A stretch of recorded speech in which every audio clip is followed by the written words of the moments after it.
கல்வி தொலைக்காட்சி மாணவர்களுக்கு வணக்கம். இன்றைக்கி நம்ம 12th botany chapter 6 principles of ecology 12ஆம் வகுப்பு தாவரவியல் பாடம் 6 சூழ்நிலை கோட்பாடுகள்.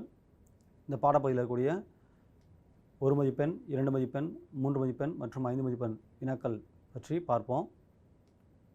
1 மதிப்பெண் வினாக்கள் 1 மார்க் கொஸ்டின்ஸ். முதல் கேள்வி, arrange the correct sequence of ecological hierarchy starting from lower to higher level.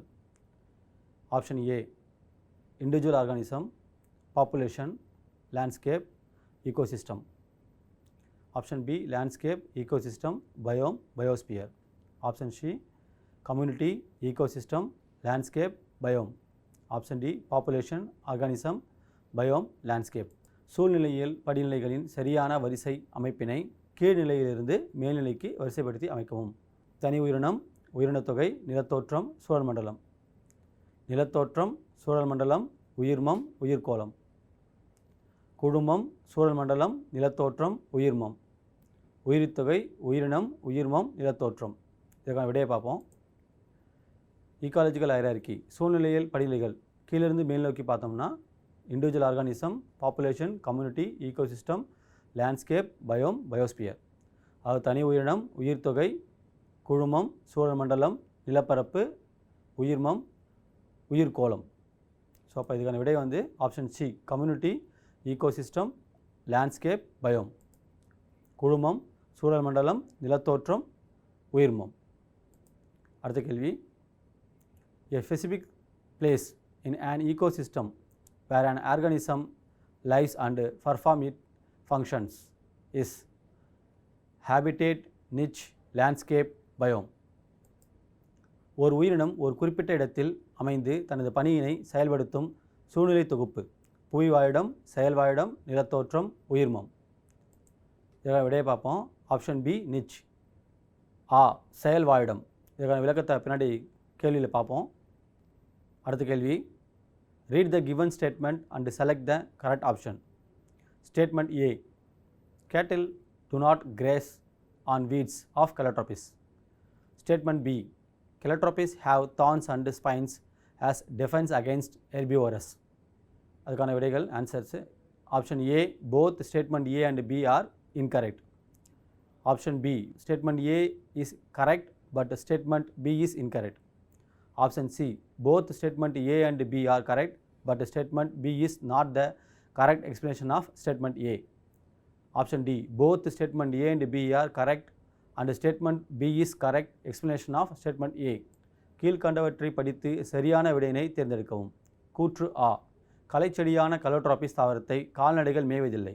கூற்று ஆ, கலோட்ரோபிஸ் தாவரத்தில் தாவர உண்ணிகளுக்கு எதிரான பாதுகாப்பிற்காக முட்களும் சிறு முட்களும் கொண்டுள்ளன.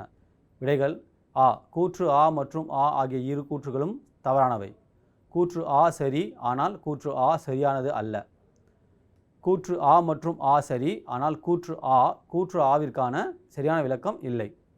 கூற்று ஆ மற்றும் ஆ சரி, ஆனால் கூற்று ஆவிற்கான சரியான விளக்கம் ஆகும். இதை விடையை பார்ப்போம். Many defence mechanism hair evolved to avoid their predation by plants. Example, Calotropis produce highly poisonous cardiac glycosides. தாவரங்களில் பல தற்காப்பு செயல்கள் உருவாக்கப்படுகின்றன. இதன் மூலம் கொன்று உண்ணுதல் தவிர்க்கப்படுகிறது. எடுத்துக்காட்டு, எருக்கு இதயத்தை பாதிக்கும் நச்சுத்தன்மை உள்ள கிளைக்கோசைடுகளை உற்பத்தி செய்கிறது. அப்போ இங்கே விடை என்ன அப்படின்னா option B, statement A is correct but statement B is incorrect. So அது ஸ்பைன்ஸையோ தான்ஸையோ ப்ரொடியூஸ் பண்ணுறதில்ல, அதுக்கு பதிலாக கிளைக்கோசைட்ஸை ப்ரொடியூஸ் பண்ணுது. ஸோ இதுக்கு சரியான விடை வந்து ஆ, கூற்று ஆ சரி, ஆனால் கூற்று ஆ சரியானது அல்ல. அடுத்த கேள்வி, in soil water available for plants. இதுக்கான ஆப்ஷன்ஸ் பார்ப்போம். Gravitational water, chemically bound water, capillary water, hygroscopic water. கீழ்கண்ட எந்த மண்ணின் நீர் தாவரங்களுக்கு பயன்படுகிறது? புவியீர்ப்பு நீர், வேதியியல் பிணைப்பு நீர், நுண்புழை நீர், ஈரப்பத நீர். ஸோ சாயில் வாட்டர் அப்படின்னு சொல்லும்போது capillary water held between pore spaces of soil particles and angles between them is the most important form of water available to the plant. So மண்ணின் நீர் அப்படின்னு சொல்லும்போது மண் துகள்களுக்கு இடையில் காணப்படும் நுண்துளை மற்றும் கோணங்களில் உள்ள நுண்புழை நீர் தாவரங்களுக்கு கிடைக்கும் முக்கியமான நீர் வடிவமாகும். இப்போ இதுக்கான ஆன்சர் வந்து ஆப்ஷன் சி, கேபிலரி வாட்டர். இ நுண்புடை நீர்.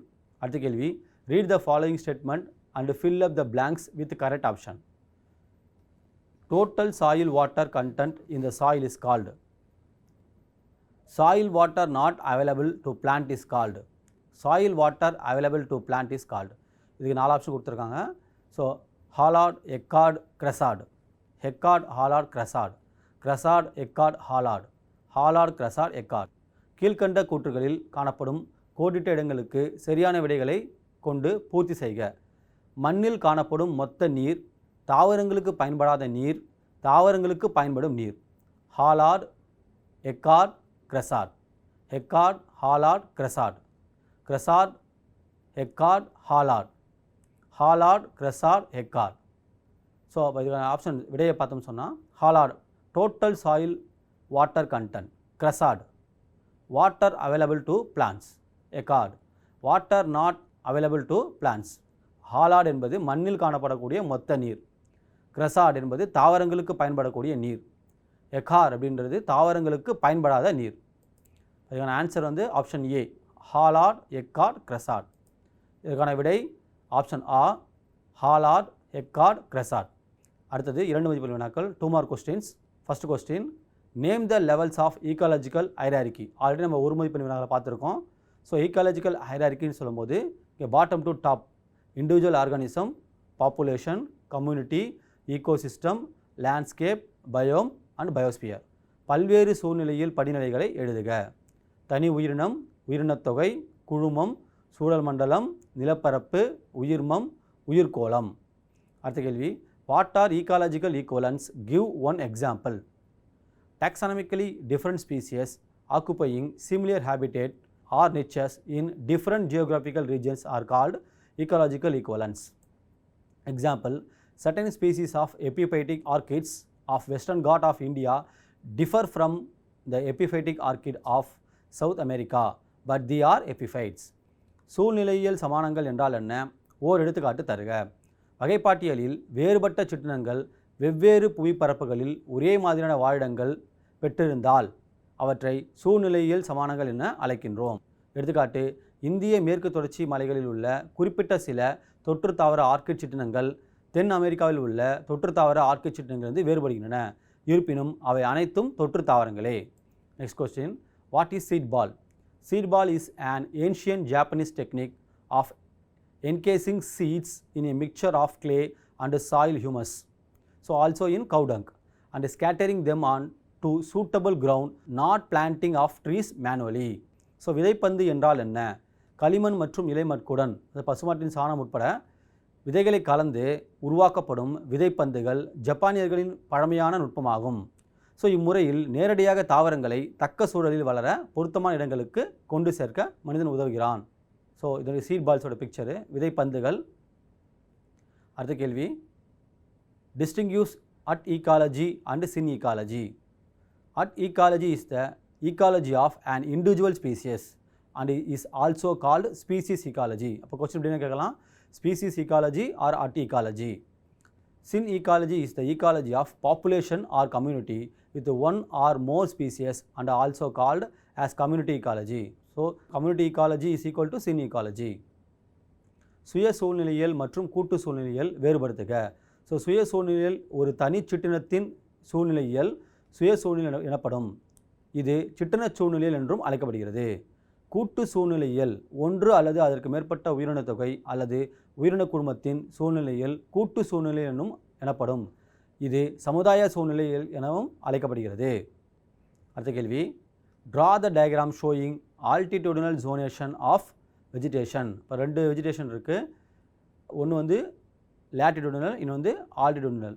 அதில் ஆல்டிடியூடினல் ஜோன் ஆஃப் வெஜிடேஷன், அதில் பாருங்கள், இந்த பிக்சர் வரைகிறோம். கீழே tropical rain forest up to 1800 feet, grassland or desert up to 4000 feet, deciduous forest up to 7500 feet, coniferous forest up to 12,000 feet, next 14,500 feet, tundra forest above or snow. So 1800 feet. குத்துயிர தாவர கூட்டங்களின் மண்டலத்தின் படத்தினை வரைக. வெப்பமண்டல மழைக்காடுகள் 1800 அடி வரை, புல்வெளி அல்லது பாலைவனங்கள் 4000 அடி வரை, இலையுதிர் காடுகள் 7500 அடி வரை, ஊசியிலை காடுகள் 12000 அடி வரை, துந்திரா பகுதி 14500 அடி வரை. ஸோ இது ரேஞ்ச் வந்து வேரி ஆகும். 1300 to 1800, அதாவது 1300லேருந்து 1800. அப்போ ரெண்டு பக்கமும் அந்த ரேஞ்சு போட்டிருக்காங்க, அதை நான் பார்த்துக்கணும். நெக்ஸ்ட் 3 மார்க் கொஸ்டின்ஸ், 3 மதிப்பெண் வினாக்கள். First question, distinguish habitat and niche. இது அடிக்கடி கேட்குற ஒரு கேள்வி. A specific physical space occupied by an organism or species. Niche, a functional space occupied by an organism in the same ecosystem. Habitat la same habitat may be shared by many organisms. Niche, a single niche is occupied by a single species. Habitat specificity is exhibited by organism. Organisms may change their niche with the time and season. புவி வாழிடம் மற்றும் செயல்வாழிடம் வேறுபடுத்துக. வாழிடம், செயல்வாழிடம். உயிரினம் அல்லது சிற்றினம் அமைந்திருக்கும் ஒரு குறிப்பிட்ட புவி இடமாகும். ஒரே சூழ்நிலை தொகுப்பிலுள்ள ஒரு உயிரினம் பெற்றிருக்கும் செயலிடமாகும். ஒத்த வாழிடமும் ஒன்றிற்கு மேற்பட்ட உயிரினங்களால் சிற்றங்களால் பகிர்ந்து கொள்ளப்படுகிறது. ஒரு செயல்வாழிடத்தில் ஒரே ஒரு சிற்றினம் மட்டும் அமைந்திருக்கும். உயிரினம் புவி வாழிடத்தன்மையை வெளிப்படுத்துகிறது. உயிரினங்கள் காலம் மற்றும் பருவநிலைக்கு ஏற்ப செயல்வாழிடங்களை மாற்றி அமைத்துக் கொள்கின்றன. அடுத்த கேள்வி, what is thermal stratification? Mention it's level. The change in the temperature profile with increasing depth in a water body is called thermal stratification. There are 3 levels of thermal stratification: epilimnion, metalimnion, hypolimnion. So epilimnion is the upper layer of warmer water. Metalimnion, the middle layer with a zone of gradual decrease in temperature. So hypolimnion, the bottom layer of colder water. So இந்த பிக்சரில் பாருங்கள், thermal stratification of bond போட்டிருக்கோம். மேலே எப்பிலிமியான், சென்டரில் இருக்கக்கூடியது மெட்டாலிமியான், பாட்டமில் ஹைப்போலிமியான். So மேலே அப்பர்லேருந்து bottom வர வர வர தெர்மல் ஸ்ட்ராட்டிஃபிகேஷன் வந்து இது டெம்பரேச்சர் வந்து குறைஞ்சிட்டே வருது. ஸோ இந்த ஹைப்போலிமியான் வந்து பூர் லைட் இருக்கக்கூடிய ஏரியாஸ். வெப்ப அடுக்கமைவு என்றால் என்ன? அதன் நிலைகளை குறிப்பிடுக. நீரின் ஆழம் அதிகரிக்க அதன் வெப்பநிலை அடுக்கில் ஏற்படும் மாற்றமே வெப்பநிலை அடுக்கமைவு என அழைக்கப்படுகிறது. 3 நிலைகளில் வெப்ப அடுக்கமைவுகள் காணப்படுகின்றன: எப்பிலிம்னியான், மெட்டாலிம்னியான், ஹைப்போலிம்னியான். ஸோ எப்பிலிம்னியான் அப்படின்னு சொல்கிறது நீரின் வெப்பமான மேலடுக்கு. மெட்டாலிம்னியான் அப்படின்னு சொல்கிறது நீரின் வெப்பநிலை படிப்படியாக குறையும் ஒரு மண்டலம். ஹைப்போலிம்னியான் சொன்னது குளிர்ந்த நீருள்ள கீழடுக்கு. அந்த படத்தில் பார்க்கலாம், epilimnion, metalimnion, hypolimnion. Next question, how is rhytidome act as the structural defence by plant against fire? The outer bark of trees which extend to the last formed peridome is called rhytidome.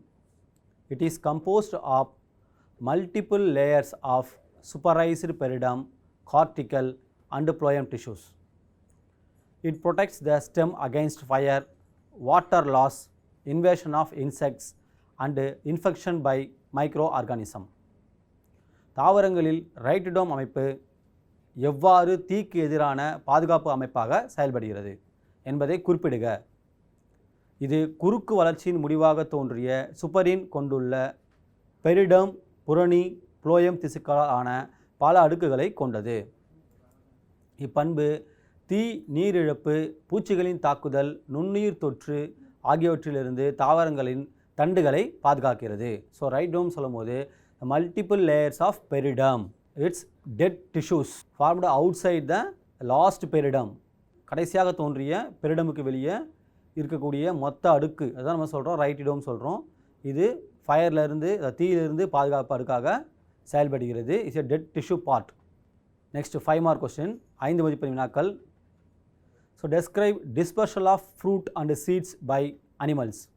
Birds and mammals including human beings play an efficient and important role in the dispersal of fruit and seeds. They have the following devices: hooked fruits. The surface of the fruit or seeds have hooks. Example xanthium. Barbs. Example andropogon. Barbs is nothing but a thread-like filament. Spines. Aristida, by means of which the adhere to the body of animals or clothes of human being and get dispersed. Sticky fruits and seeds. Some fruits have sticky glandular hairs by which they adhere to the fur of grazing animals, example Boiravia and Cleome. Some fruits have viscid layer which adhere to the beak of the bird, which heat them, and when they rub them onto the branch of the tree, they disperse and germinate. Example Cardia and Alangium. Fleshy fruits. Some fleshy fruits with a conspicuous color are dispersed by human being to distant places after consumption. Example mango and Diplocyclus. விலங்குகள் மூலம் கனி மற்றும் விதைகள் பரவுதல் பற்றி குறிப்பு வரைக. கனிகள் மற்றும் விதைகள் பரவுதலில் மனிதன் உட்பட பாலூட்டிகள் பறவைகள் மிக முக்கியமான பங்கு வகிக்கின்றன. இவைகள் பின்வரும் அமைப்புகளை கொண்டுள்ளன. கொக்கிகளுடன் கூடிய கனிகள். கனிகள் மற்றும் விதைகளில் காணப்படும் கொக்கிகள், எடுத்துக்காட்டு ஜாந்தியம், நுண்ணிடை செதில்கள், ஆண்ட்ரோஃபோகான், முள் போன்ற அமைப்புகள், எடுத்துக்காட்டு அரிஸ்டிடா, விலங்குகளின் உடல்கள் மீது அல்லது மனிதனின் உடைகளின் மீது ஒட்டிக்கொண்டு எளிதில் பரவுகின்றன. ஒட்டிக்கொள்ளும் கனிகள் மற்றும் விதைகள். சில கனிகளில் ஒட்டிக்கொள்ளும் சுரப்பு தூவிகள் காணப்பட்டு அவற்றின் உதவியால் மேயும் விலங்குகளின் ரோமங்கள் மீது ஒட்டிக்கொண்டு எளிதில் பரவுகின்றன. எடுத்துக்காட்டு போய்ரவியா மற்றும் கிளியோம். கனிகள் மீது காணப்படும் பிசுபிசுப்பான அடுக்கு பறவைகள் கனிகளை உண்ணும்போது அவற்றின் அலகுகளில் ஒட்டிக்கொண்டு பறவைகள் அலகினை மரக்கிளைகளின் மீது தேய்க்கும் போது விதைகள் பரவி புதிய இடங்களை அடைகிறது. எடுத்துக்காட்டு கார்டியா மற்றும் அலாஞ்சியம். சதைப்பற்றுள்ள கனிகள். சில பகட்டான நிறமுடைய சதைப்பற்றுள்ள கனிகள் மனிதர்களால் உண்ணப்பட்டு பின்னர் அவற்றின் விதைகள் வெகு தொலைவில் வீசப்பட்டு பரவுதல் அடைகின்றன. எடுத்துக்காட்டு மாங்கனி மற்றும் டிப்ளோசைக்ளோஸ். ஸோ இந்த பிக்சரில் பாருங்கள், சன்ஃப்ளவர், சூரியகாந்தி, பப்பாயா, பப்பாளி. இப்படி வந்து அனிமல்ஸ் வந்து அந்த ஃப்ரூட்டை சாப்பிட்டுட்டு சீடை வந்து டிஸ்போஸ் பண்ணுது. விதைகளை வந்து விலங்குகள் சாப்பிட்டு ஏதோ அந்த விதைகளை பரப்புது அப்படின்றத பார்க்கலாம். அதுமாரி ஃப்ளெஷி ஃப்ரூட்ஸில் சதைப்பட்டுள்ள கனிகள் பப்பாயா. நம்ம பப்பாளி பழத்தை சாப்பிட்டுட்டு நம்ம விதைகளை வந்து பரப்புகிறோம். அடுத்த கேள்வி, enumerate the anatomical adaptations of xerophytes. ஜீரோஃபைட்ஸில் மார்ஃபாலஜிக்கல் அடாப்டேஷன்ஸும் இருக்குது, அனாட்டமிக்கல் அடாப்டேஷன்ஸும் இருக்குது. நமக்கு வந்து கொஸ்டின் என்ன கேட்டிருக்காங்க அப்படின்னா ஒன்லி அனாட்டமிக்கல் அடாப்டேஷன் மட்டும்தான் கேட்டிருக்காங்க. So enumerate the anatomical adaptations of xerophyte. presence of multi-layered epidermis with heavy cuticle to prevent water loss due to transpiration. Hypodermis is well developed with sclerenchymatous tissues. So இங்கே multi layered epidermis இருக்குது, plus heavy cuticle இருக்குது. எதுக்காக அப்படின்னா water லாஸை prevent பண்ணுறதுக்கு, due to transpiration.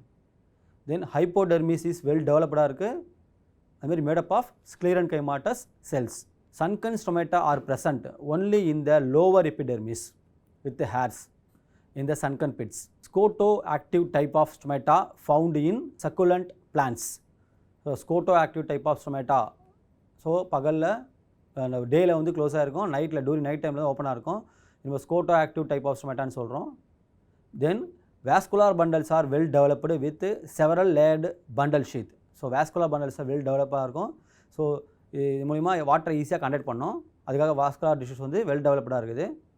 Mesophyll is well differentiated into palliser and spongy parenchyma. So mesophil is made up of two different kinds of tissues, palliser and spongy parenchyma. So in succulents the stem possesses a water storage region. So additionally water store பண்ணுறதுக்கு தனியாக ஒரு area நம்ம பார்க்கலாம். இந்த பிக்சரில் பாருங்கள், TS of nerium leaf, அதில் sunken stomata நம்ம பார்க்க முடியுது. அதில் ட்ரைகோம்ஸ் இருக்குது. இதெல்லாம் வாட்டரை வந்து டிரான்ஸ்பிரேஷன் லாஸ் ஆகாமல் தடுக்குது. ஸோ திக் கியூட்டிக்கல் ப்ரெசண்டாக இருக்குது. அதேமாதிரி multi layered epidermis. Mesophyll tissue is differentiated into palisade parenchyma and spongy parenchyma. இது நம்ம சன்கன் ஸ்டொமேட்டான்னு சொல்கிறோம். நெக்ஸ்ட் பாருங்கள், a succulent leaf of peperomia. அதோட டிஎஸ் இங்கே கொடுத்துருக்காங்க, ஒரே ஒரு போர்ஷன் மட்டும். ஸோ அப்பர் பார்ட்டில் பாருங்கள் வாட்டர் ஸ்டோரேஜ் செல்ஸ். ஸோ வாட்டரை ஸ்டோர் பண்ணுறதுக்காக ஒரு தனி ரீஜனே இருக்குது. Mesophyll tissue is differentiated into palisade parenchyma and spongy parenchyma.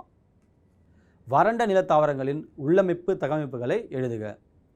நீராவி போக்கின் காரணமாக நீர் இழப்பினை தடுப்பதற்காக பல்லடுக்கு புறத்தோலுடன் தடித்த கியூட்டிகளும் காணப்படுகிறது. ஏற்கனவே பார்த்த மாதிரி தான். ஸோ புறத்தோல் அப்படின்றது பொதுவாக ஓரடுக்கு செல்களானதாக இருக்கும். ஆனால் இங்கே வந்து பல்லடுக்கு, மல்டிபிள் லேயர் ஆஃப் எபிடெர்மிஸ், பல்லடுக்கு புறத்தோல் இருக்குது. அதுக்கு மேலே தடித்த கியூட்டிக்கல் வந்து தின் லேயராக இருக்கும். இங்கே வந்து இது வறண்ட தாவரம் அப்படின்றதுனால தடித்த கியூட்டிக்கல் காணப்படுகிறது. அடுத்தது ஸ்க்ளீரன் கைமாவிலான புறத்தோல் அடித்தோல் நன்கு வளர்ச்சி அடைந்துள்ளது. ஸோ இந்த புறத்தோல் அடித்தோல் அப்படின்றது வந்து ஹைப்போடெர்மிஸ் பார்த்தோம்னு சொன்னால் ஸ்க்ளீரன் கைமாவாலானது. உட்குழிந்த குழிகளில் தூவைகளுடன் கூடிய உட்குழிந்தமைந்த இலைத்துளைகள் கீழ்ப்புறத்தோலில் மட்டுமே காணப்படுகின்றன. ஸோ உட்குழிந்த குழிகளில் இந்த இலைத்துளைகள் பார்த்தோம்னு சொன்னால், அதாவது உட்குழிந்த குழிகள் அப்படின்னு சொல்லி சன்கன்ஸ்டமேட்டா, இந்த சன்கன்ஸ்டமேட்டாவில் இருக்கக்கூடியது தூவைகள் ட்ரைகோம்ஸோடு இருக்கக்கூடியது. இதுவும் வந்து நீராவி பக்கம் திறப்பதற்கான ஒரு மாறுபாடு. அதுமாரி அடுத்த இதில் பாருங்கள், இரவில் திறக்கும் ஸ்கோட்டோ ஆக்டிவ் ஸ்டொமேட்டான்னு சொன்னோம் இல்லையா ஆல்ரெடி. இரவில் திறக்கக்கூடிய வகையான இலைத்துளைகள் சதைப்பற்றுள்ள தாவரங்களில் காணப்படுகின்றன. ஸோ இந்த இரவில் திறக்கக்கூடிய ஸ்டொமேட்டா பார்த்தோம்னா பகல் நேரங்களில் மூடி இருக்கும், இரவு நேரங்களில் தான் திறந்திருக்கும். பொதுவாக வந்து சாதாரண தாவரங்களில் இருக்கக்கூடிய இலைத்துளைகள் பார்த்திங்கன்னு சொன்னால் பகல் நேரத்தில் திறந்திருக்கும், இரவு நேரங்களில் மூடி இருக்கும். ஆனால் இங்கே வந்து பகல் நேரத்தில் ஏற்படக்கூடிய நீராவி பகுதியை தடுப்பதற்காக இலைத்துளைகள் மூடியும் இரவு நேரத்தில் இலைத்துளைகள் திறந்தும் காணப்படுகிறது. அதான் நம்ம என்ன சொல்கிறோம் அப்படின்னா ஸ்கோட்டோ ஆக்டிவ் ஸ்டொமேட்டான்னு சொல்கிறோம். பல்லடுக்கு கற்றை உரை கொண்ட வேஸ்குலர் தொகுப்புகள் நன்கு வளர்ச்சி அடைந்துள்ளன. ஸோ வேஸ்குலர் தொகுப்புகள் நல்லா வளர்ச்சி அடைந்திருக்கு. அதாவது சைலம் ஃப்ளோ எல்லாம் நல்லா வளர்ச்சி அடைஞ்சிருக்கு. ஏன்னா நீரையும் உணவுப் பொருட்களையும் கடத்துவதற்காக நன்றாக வளர்ச்சி அடைந்து உள்ளது. அதுமாரி கற்றை உரை, வேஸ்குலர் தொகுப்பை சுற்றி காணப்படக்கூடிய கற்றை உரைகள் நன்றாக வளர்ச்சி அடைந்து உள்ளது. இலையிடை திசுவானது பாலிசேடு மற்றும் ஸ்பாஞ்சி திசுவாக நன்கு வேறுபாடு அடைந்துள்ளது. ஸோ இலையிடை திசுவில் பார்த்தோம்னு சொன்னால் நமக்கு சில தாவரங்களில் ஒரே ஒரு வகையான திசு தான் காணப்படும். பாலிசேடு பேரன்கமாக இருக்கலாம் அல்லது ஸ்பாஞ்சி பேரன்கமாக இருக்கலாம். ஆனால் இங்கே நன்றாக வளர்ச்சி அடைந்த பாலிசேடு மற்றும் ஸ்பாஞ்சி திசு என்று இந்த இலையிடை திசுவானது, அதாவது மீசோஃபிலானது வேறுபாடு அடைந்து காணப்படுகிறது. சதைப்பற்றுள்ளவற்றில் தண்டு பகுதியில் நீர் சேமிக்கும் திசுக்களை பெற்ற பகுதியாக விளங்குகிறது. ஸோ சில பகுதிகளை பார்த்தோன்னு சொன்னால் நீரை சேமித்து வைக்கக்கூடிய சிறப்பு வாய்ந்த திசுக்களை பெற்று காணப்படுகிறது. படத்தில் பாருங்கள், அரளி இலையின் குறுக்குவெட்டு தோற்றம். இதில் மேலே தடித்த கியூட்டிக்கல், அதுக்கு கீழே பல்லடுக்கு புறத்தோல், அடுத்தது இந்த இலையிடை திசு சொல்லக்கூடிய பகுதி வந்து இரண்டாக வேறுபாடு காணப்படுகிறது. ஒன்று பாலிசேட் பேரன்கேமா, இன்னொன்று ஸ்பாஞ்சி பேரன்கேமா. அதுக்கப்புறம் உட்குழிந்த அந்த உட்குழிந்த அறையில் இருக்கக்கூடிய இலைத்துளைகள், அதாவது உட்குழிந்த இலைத்துளைகள் காணப்படுகிறது. அதில் ட்ரைகோம்கள் சொல்லக்கூடிய தூவிகள் காணப்படுகிறது. இந்த அமைப்பெல்லாம் வந்து நீராவி போக்கை கட்டுப்படுத்துறதுக்கு உதவுகிறது. அடுத்தது பெப்பரோமியா, சதைப்பற்றுள்ள இலை, அதனுடைய குறுக்கோட்டு தோட்டத்தில் பார்க்கலாம். மேற்பகுதியில் பாருங்கள், நீரை சேமிக்கும் செல்கள், சிறப்பு வாய்ந்த செல்கள், நீரை சேமிக்கக்கூடிய செல்கள் காணப்படுகிறது. அதே மாதிரி இந்த மீசோஃபில் சொல்லக்கூடிய இலையிடை திசுவானது பாலிசேடு பேரன்கமா மற்றும் ஸ்பாஞ்சி பேரன்கமா என நன்கு வேறுபட்டு காணப்படுகிறது. Next question, list out any 5 morphological adaptations of halophytes. Morphological adaptation. The temperate halophytes are herbaceous, but the tropical halophytes are mostly bushy. In addition to the normal roots, many stilt roots are developed. A special type of negatively geotropic roots called nematophores with nematodes to get sufficient aeration are also present. They are called breathing roots. Example, Avicennia. Presence of thick cuticle on the aerial parts of the plant body. Leaves are thick, entire, succulent and glossy. Some species are aphillous, that means without leaves. Viviparous mode of seed germination is found in halophytes. The picture பாருங்க, nematophores of mangrove plants. So nematophores அதற்குரிய nematodes or lenticels. The lenticels வந்து ரெஸ்பிரேஷனுக்கு use ஆகுது. So normal ரூட்டோட mangrove plants produce special type of roots called nematophores. So this is viviparous type of seed germination found in halophytes like example Avicennia. ஒவ்வொரு சதுப்பு நில தாவரங்களின் ஏதேனும் 5 புறத்தோற்ற பண்புகளை வரிசைப்படுத்துக. புற அமைப்பியல் தகவமைப்புகள். மித வெப்பமண்டல பகுதிகளில் காணப்படும் ஒவ்வொரு சதுப்பு நில தாவரங்கள் சிறு செடிகளாகவும், வெப்பமண்டலில் காணப்படும் ஒவ்வொரு சதுப்பு நில தாவரங்கள் பெரும்பாலும் புதர் செடிகளாகவும் காணப்படுகின்றன. இயல்பான வேர்களுடன் கூடுதலாக முட்டு வேர்கள் இவற்றில் காணப்படுகின்றன. புவியீர்ப்பு விசைக்கு எதிராக இவற்றில் தோன்றும் சிறப்பு வகை வேர்கள் நெமட்டோஃபோர்கள் எனப்படுகின்றன. இதில் அமைந்துள்ள நெமத்தோடுகள் கொண்டு தாவரங்கள் அதற்கு தேவையான அளவு காற்றோட்டத்தை பெறுகிறது. இவை சுவாசிக்கும் வேர்கள் எனவும் அழைக்கப்படுகின்றன. எடுத்துக்காட்டு அவிசேனியா. தாவர உடலத்தின் தரைமேல் பகுதிகள் தடித்த கியூட்டிகளை பெற்றுள்ளது. இலைகள் தடித்தவை, முழுமையானவை, சதைப்பட்டுள்ளவை, பளபளப்பானவை. சில சிற்றினங்களில் இலைகள் காணப்படுவதில்லை. கனிக்குள் விதை முளைத்தல் வகையான விதை முளைத்தல், அதாவது கனியில் உள்ள போதே விதைகள் முளைப்பது ஒவ்வொரு சதுப்பின தாவரங்களில் காணப்படுகிறது. ஸோ இந்த படத்தில் பாருங்கள், நெமட்டோஃபோர்கள் கொண்ட சதுப்பின தாவரங்கள்.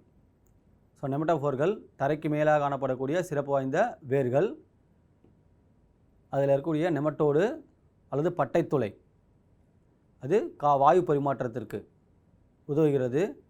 சாதாரண வேர்களை கூடுதலாக சிறப்பான வேர்கள் காணப்படுகிறது. அதுதான் நம்ம நெமட்டோஃபோர்கள்னு சொல்கிறோம்.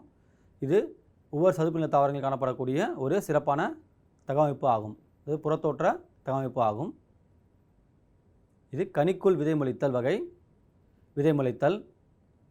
ஸோ விதையானது கனிக்குள் இருக்கும்போதே முளைத்து முளை வேரானது தோன்றுகிறது.